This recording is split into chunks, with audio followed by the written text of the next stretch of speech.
Robin bus ഉടമയുടെ വെല്ലുവിളി ഏറ്റെടുത്ത് പാലാ നഗരത്തിലൂടെ ബസ് ഓടിച്ച് MVI.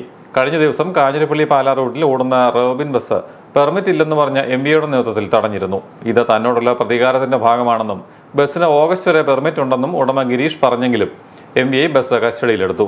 കസ്റ്റഡിയിലെടുത്ത ബസ് സ്റ്റേഷനിൽ പാർക്ക് ചെയ്യേണ്ടത് തന്റെ ചുമതലയല്ലെന്ന് ചൂണ്ടിക്കാട്ടി റോബിൻ ഗിരീഷ് വണ്ടി ഓടിക്കാൻ അറിയില്ലെങ്കിൽ ഈ പണിക്ക് നിൽക്കരുതെന്ന് MVIയോട് പറയുകയും ചെയ്തു. ഡ്രൈവർ വണ്ടി കൊണ്ടുവരുമ്പോഴല്ല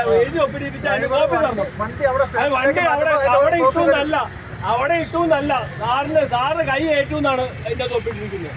സാറ് തന്നെ ഇട്ടുണ്ടാ മതി, അല്ലാതെ എന്നെ കൊണ്ട് ഷെഡ് ഇടിക്കാൻ നോക്കണ്ട സാറ്. ആവശ്യത്തിനുള്ള നിക്കറൊക്കെ ഞാൻ ഇട്ടോളാം.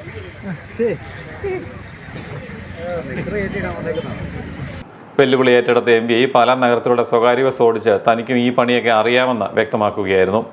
നിയമത്തിന്റെ നൂലാമാലകളിലൂടെ റോബിൻ ബസ് സർവീസ് തടസ്സപ്പെടുത്താൻ അധികൃതർ ശ്രമിക്കുന്നതായി ബസ് ഉടമ ആരോപിക്കുമ്പോൾ നിയമപ്രകാരമുള്ള നടപടികൾ മാത്രമാണ് സ്വീകരിക്കുന്നതെന്ന നിലപാടിലാണ് മോട്ടോർ വാഹന വകുപ്പ്. തുടർച്ചയായ പ്രശ്നങ്ങൾ ഉണ്ടാകുന്നതുകൊണ്ട് തന്നെ ഇരുകൂട്ടരും വാശിയോടെയാണ് വിഷയം കൈകാര്യം ചെയ്യുന്നതെന്ന് വ്യക്തമാക്കുകയായിരുന്നു MVIയുടെ ബസ് യാത്ര.